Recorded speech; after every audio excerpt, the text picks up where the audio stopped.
ওমানে অবৈধ হয়ে থাকা প্রবাসী কর্মীদের জন্য আবারও বড় সুখবর দিল দেশটির সরকার। তাদের জন্য চলমান সাধারণ ক্ষমার সময়সীমা এই বছরের 31 ডিসেম্বর পর্যন্ত বাড়ানো হয়েছে, যেটি আগামী বৃহস্পতিবার 31 জুলাই শেষ হওয়ার কথা ছিল। সোমবার শ্রম মন্ত্রণালয়ে জারি করা বিজ্ঞপ্তিতে জানানো হয়েছে, সাধারণ জনগণের আর্জি এবং উপকারভোগীদের আরও সুযোগ দেওয়ার উদ্দেশ্যে সময়সীমা 5 মাস বাড়ানো হয়েছে।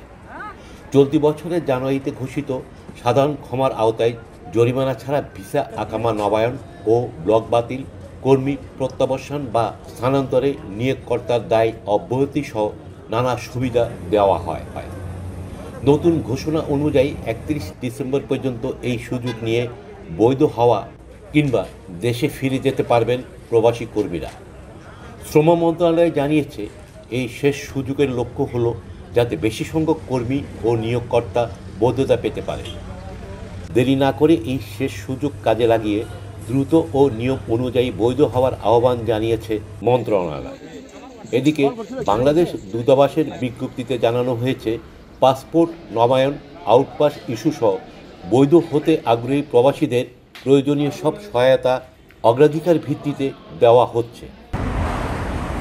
এমন বড় সুখবরে উচ্ছ্বাসিত বাংলাদেশ কমিউনিটি কৃতজ্ঞতা জানিয়েছে ওমানের মহামান্য সুলতান ও তাঁর সরকারের প্রতি।